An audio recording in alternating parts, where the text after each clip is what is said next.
ఆయన పుట్టినరోజున బాలల దినోత్సవంగా జరుపుకుంటున్నాము. బాలల దినోత్సవం పాఠశాలలో చాలా ఘనంగా జరుపుకుంటాము. పాఠశాలలో ఈరోజు ఎన్నో పోటీలు నిర్వహిస్తారు.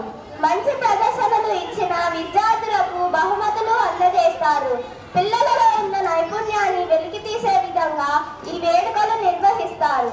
దేశ భవిష్యత్తు పిల్లల చేతుల్లో ఉంటుందని నెహ్రూ గారు చెప్పేవారు. కావున తల్లిదండ్రులు, గురువులు పిల్లల భవిష్యత్తును చక్కగా తీర్చిదిద్దితే దేశం అన్ని విధాల అభివృద్ధి చెందుతుంది. మరొకసారి